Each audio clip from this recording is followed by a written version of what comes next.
토트넘이 일주일 쉬고 와서 경기력 괜찮을 거라고 생각을 했었는데 생각보다 오늘 경기력이 많이 안 나왔죠. 오히려 쉬다 왔는데 또 무거운 느낌이 있는 것 같아요. 알크마르 플레이가 약간 오늘 뭐 리버풀 느낌도 좀 나고 유니폼도 빨간색이어서 그런지 모르겠는데 압박할 때 하고 안 할 때 뒤쪽에서 내려서 블럭을 만들어서 수비하기도 하고, 그리고 알크마르가 끝까지 체력이 떨어지지 않았어요. 그래서 토트넘이 역습 나가는 상황에서도 토트넘 공격수들에 붙어주는 미드필더보다 알크마르 수비들이 복귀하는 속도가 더 빨랐고, 그러다 보니까 토트넘이 역습을 만드는 것도 쉽지 않았다. 또 알크마르가 이게 체력이 계속 유지가 되다 보니까 역압박, 흔히 말하는 공격 끝나고 바로 압박하는 게 좋았어. 그러다 보니까 토트넘 선수들이 알크마르가 공격 끝나고 하는 압박을 빠져나가지 못하더라고요. 그러면서 거기서 또 역습 속도가 떨어지고, 그리고 이런 상황에서는 사실 토트넘이 뭔가 개인 능력으로 균열을 내줄 선수들이 필요한데, 사실 토트넘에서 그런 선수가 오늘은 없었다 보니까 그건 역시도 풀리지 않았죠. 벤탄쿠르가 마지막쯤에 한 3, 4명 제쳐가지고 사이드 쪽으로 벌려준 거 빼고는 개인 능력으로 풀어나간 적도 없었고요.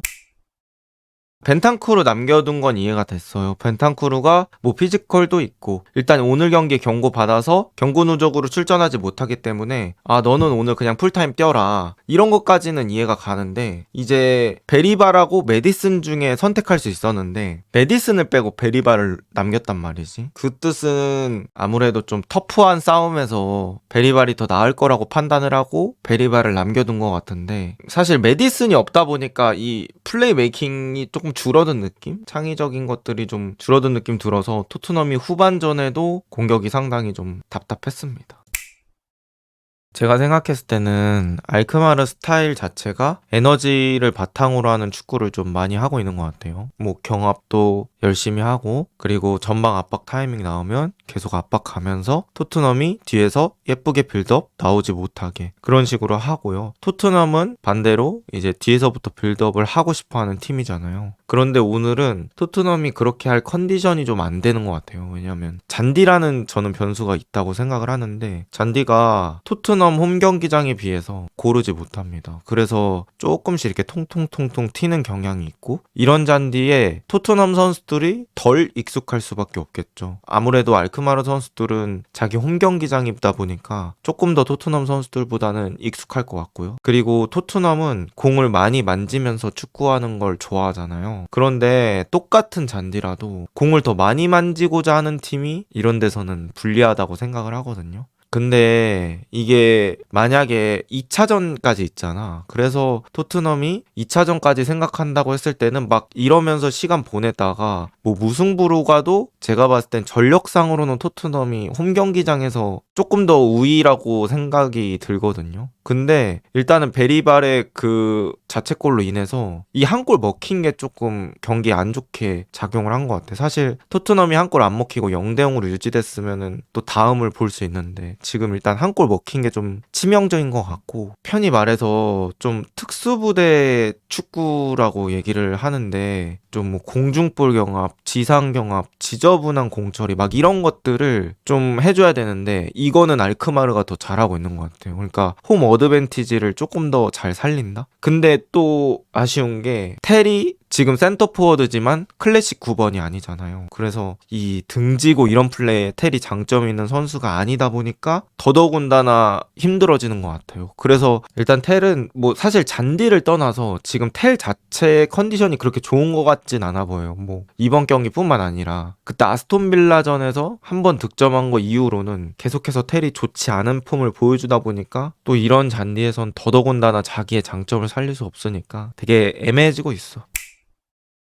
1대0은 토트넘이 그래도 완전 뭐 16강 포기다 요런 건 아니고 그래도 해볼 만한 스코어 차이라고 생각하긴 합니다. 희망회로 또 하나 굳이 찾아보자면, 저는 근데 잔디 차이가 조금 있을 것 같긴 해요. 이거는 내가 굳이 토트넘한테 실드를 쳐주려는 게 아니라, 알크마르가 리버풀 같이 플레이한다고 했잖아요. 근데 이제 알크마르가 체력적으로 밀어붙이고 또 경합하고 지저분한 공 싸움에 되게 특화된 그런 플레이들이잖아. 압박 가는 거 자체가. 알크마르가 완전 소유에 집착하는 팀이 아니잖아. 근데 토트넘은 상대가 누구든 뭔가 어쨌든 소유하는 걸 좋아하잖아. 땅바닥에 공을 좀 깔아놓고. 근데 오늘 약간 탱탱볼 싸움이 많았잖아. 우당탕탕 하는 것도 있어. 그래서 토트넘이 홈이라서 좋은 게 아니고 토트넘 홈 잔디가 여기보다 좋잖아요. 그래서 저는 홈에서는 이거보다 경기력이 나을 것 같다는 생각이 있습니다. 솔직히 요새 토트넘이 뭐 홈에서 성적이 좋은 건 아니야. 토트넘 하스퍼 스타디움이라고 해서 막 압도적인 경기력이다 이런 건 아니지만 알크마르 홈 경기장보다는 토트넘 스타일에 더 맞는 잔디라고 생각하거든요. 1점 차이, 일단은 스코어 차이는 많이 안 나고 그 상황에서 토트넘 홈 잔디에서 하면 그래도 절대 포기할 건 아니다. 잔디 잘 깔렸다고 알크마르가 더 뛰댕기면 웃잠. 근데 이제 잔디가 깨끗하든 안 깨끗하든 뛰는 거는 뭐 퀄리티 차이가 크게 차이가 안 날 건데 공이 굴러다니는 거는 그래도 잔디에 따라서는 좀 변화가 있잖아요. 이거는 그냥 좀 추측이죠. 제 개인적인 추측이고. 말씀하신 대로 그냥 토트넘이 경기력에서 밀린 것도 맞아. 토트넘 홈 가서도 지면 할 말 없는 거지. 다음 시즌에 토트넘이 스쿼드가 얼마나 유지될지도 중요한 것 같아요. 아까 말씀하신 대로 로메로가 좀 요새 시끄럽잖아. 로메로가 이번에 또 뭐 국가대표 뽑혔다고 그런 얘기 나오면서 로메로 쪽에서 좀 잡음이 나오고 있는 것 같은데 로메로 빠지고 하면은 또 손해가 크니까. 게다가 다음 시즌에 유럽 대항전 못 나간다고 했을 때는 토트넘이 돈이 있더라도 좋은 선수 영입하는데 어느 정도 한계가 있고. 이게 토트넘이 어쨌든 간 최근에 좀 어린 선수들 많이 데려왔잖아요. 그래서 이 어린 선수들이 좀 터지기를 바라야 하는 그런 상황이기도 하고. 사실 어린 선수가 터지면 좋긴 해. 좋은 거는 다 알고 있을 거죠. 축구 보시는 분들 다 아시잖아. 어린 선수 터지면 어린 나이부터 비교적 저렴한 가격에 데려와가지고 오랫동안 쓸 수 있기도 하고 팔 때도 더 좋기도 하고. 그런데 이제 그 가능성을 알아본다는 것 자체가 쉽지 않으니까. 사실 어린 선수가 터졌던 게 토트넘이야. 데스크가 그 대표적인 라인이잖아요. 손흥민, 케인, 뭐 알리, 에릭센 다 어렸을 때부터 같이 한 맞췄는데 걔네가 다 잘하면서 잘했던 시기가 있는 거잖아. 그게 지금 뭐 그레이, 베리발, 오도베르, 뭐 킨스키 이런 선수들이 돼야 되긴 하죠. 마이키 무어 같은 선수, 양민혁, 어린 선수들이 부슈코비치도 있지. 그런 선수들이 4, 5년 안에 한 번에 터지는 그 시기를 노리는 건지는 모르겠지만 되면 좋은 거고 아니면은 또 답답해지는 거고.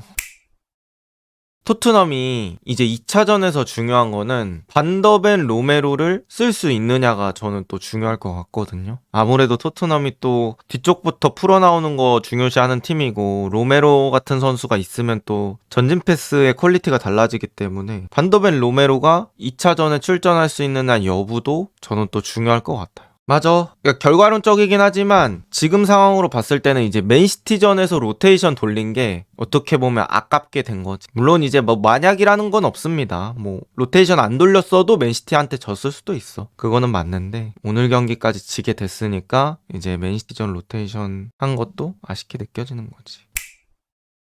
이게 사실 사르 비수마도 지금보다 더 해야 되는 위치긴 하거든. 사르도 이제 한창 잘해야 되는 나이기도 하고 사르는 이제 더 이상 어리다고 볼 수 없고 비수마도 그런데 이 두 명이 생각보다 좀 정체가 돼 있어. 실력적으로.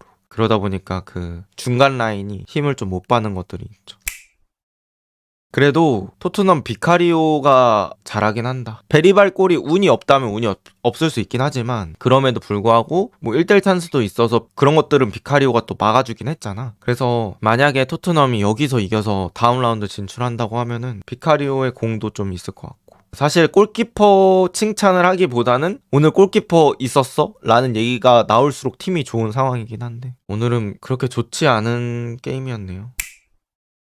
사실 우리가 토트넘 위주로 보긴 했지만 알크마르 자체는 되게 게임 준비 잘해온 것 같아요. 그리고 트로이 페럿 있잖아. 9번. 알크마르 9번이 뭔가 이 방식의 축구에 되게 자기 몫을 잘 해준 것 같아. 지저분한 싸움, 파울을 얻어내는 거라든지 이런 경기에서는 모든 공을 내가 소유하려고 하면은 오히려 공을 뺏기거든요. 그래서 적절할 때 그냥 넘어져서 파울 얻어내고 이런 것도 중요하단 말이야.